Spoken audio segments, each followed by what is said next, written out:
Salam sejahtera semua. Kalau saya nervous ni, kalau shake ni tak tahu kalau nervous ke sejuk, mungkin dua-dua.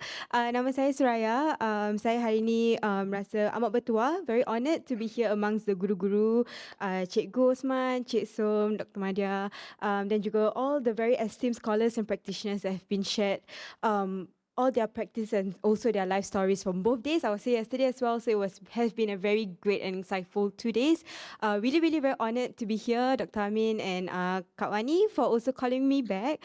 As a kid, I used to always look forward to Muara because like in primary school, secondary school, university, we always get to perform at the Esplanade. That is like one of the best moments of school life. And then now as a graduate, also being back here for Muara, even if it's just for this symposium, I think it's a very honoured space to share with everyone.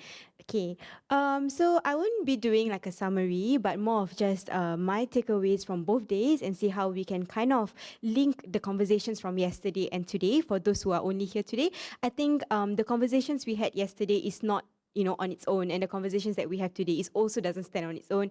It's always a kind of collaboration and things that we can take from one another.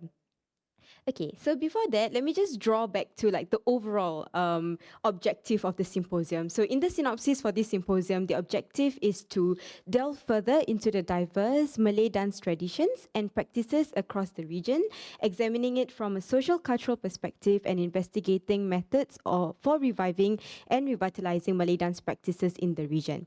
So I think from yesterday, the first speaker or like the first panel is to talk about Malay dance traditions and understanding the kind of trajectory that shaped Malay dance practices across the region, following the various social, economic, and political practices, and also histories. So with that kind of mindset and with that kind of trajectory, we realize that Malay dance does not form on its own. Without these trajectories, without these histories, Malay dance can't be formed in a way that is, giving that intellectual feedback to the community and for the community.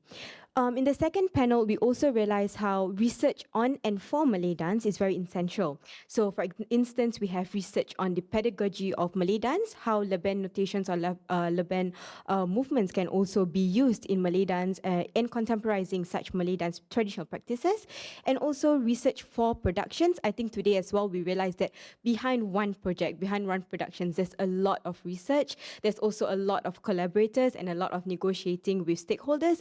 So research for and on Malay dance is very important.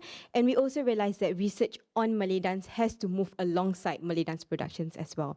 And maybe for, fellow Malay dance or Malay studies students, this is an area that is often overlooked, but I think that personally there is a lot of potential in that. Yep. And then also yesterday, we realized that there is this broad understanding of how socio-political sensitivities then shape Malay dance practice and productions. And as I mentioned, similarly in the takeaways and sharings from day one, we then moved into today, where we realize that the efforts and sharings today also look into how Malay dance is a form of not just preserving the form, but is also, the practitioners and the scholars shake and shape the discourse of this cultural heritage. So today, coming in, the first thing in the morning, the thing that I thought of is what is cultural heritage and who are the stakeholders that dictate the cultural heritage. So today from the panel, we realized that, the dance choreographers and performers, they can't stand on their own. And instead, we don't see what goes behind the stage. And this comes in the form of the power structures. Who gives you the grant, who actually kind of say like, oh, this is what Malay heritage in Singapore would be like, or in Malaysia or Indonesia would be like. Who are the people that kind of say, oh, this is not traditional Malay dance anymore, this is not traditional, this is not contemporary, and how do we navigate with these people or these, often the people with the economic power.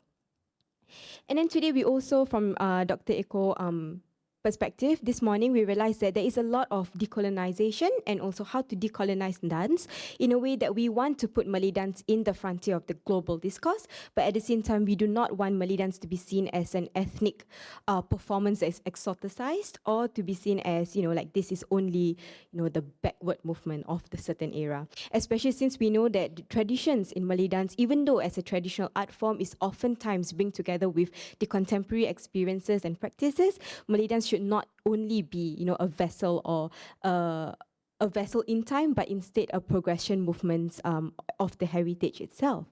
So then to me, it is interesting that we kind of see how, Malay dance is very much tied to a sub-ethnicity, the cultural community, as well as even for nationalization. And then now we want to bring it up to the global stage. Just a lot of layers to Malay dance. And to me, that is, not just our job alone. Instead, the conversations has to bring outside of these four walls as well. And there's also a lot of communications and discussions about collective cultural memory. And to me, it is very heartening to see that there's a lot of people going around, going into the communities, doing field work, doing research work. And for myself, I feel very inspired. Then there's a lot of stories that we have not heard. And these are the stories that are very much empowering. And, these are the stories that we can put on stage and give them the space as well. If I were to take a little bit from my research that I did for my thesis, I came across the study from Gary that talks about, dance as a socially relevant, the product as a socially relevant dance making in ways that choreographers use this kinesthetic transmission of ideas. So in one way, you provide a space for the dance to talk about things or to revitalize things that you no longer see in the community. We see that from Dizapin and Joget Gamelan. And at the same time, also give this as a testing lab to do things that you don't get to see anymore, or do things that kind of test the borders. And I think that this is the kind of conversations that we have. And lastly, also in the case of the trauma, we use dance as a way for healing and also to communicate with our audiences. Yeah. So after all of that discussions that we had over 2 days, if there are takeaways for me, I would just, have 3 main takeaways that I hope everybody, will stick to everyone as well after we move out from this year's symposium. Firstly, are frameworks that we can use to research on dance and also to research in doing dance.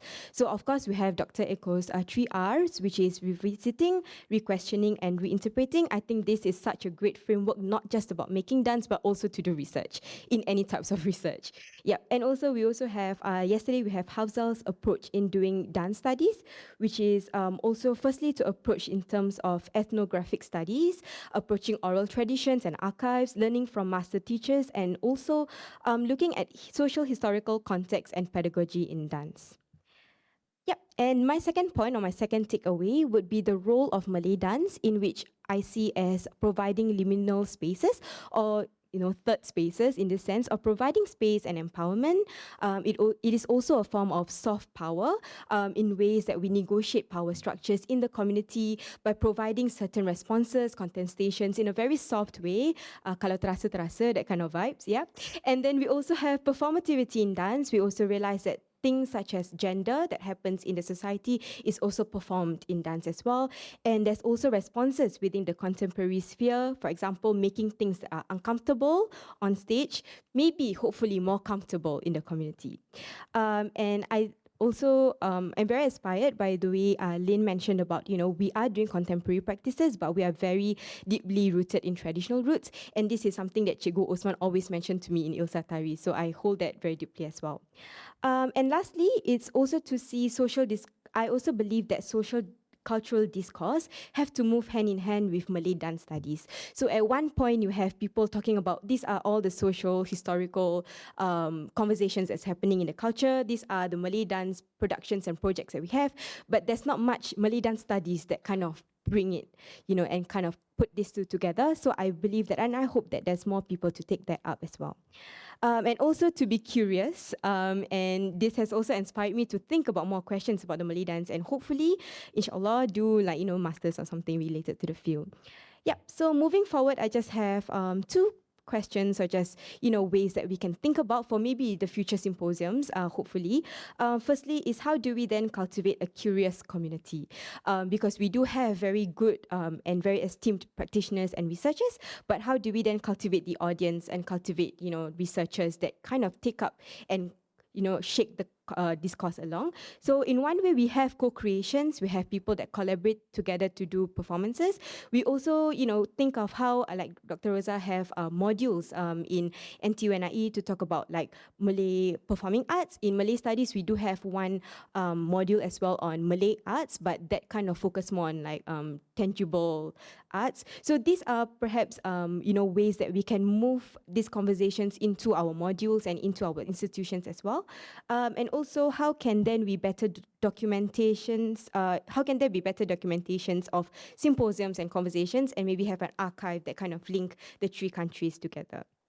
And secondly, also to look at the longevity of dance productions and projects and the sustainability of it. In Singapore, it kind of sort of feels like it's one project after another, at least for me in my full-time job. But then how can we, like for example, for Contra, we have different versions of Contra that continues to build Contra, and then maybe how then we can see a better sustainability and how we can then project the trajectory of the discourse and conversations that we have.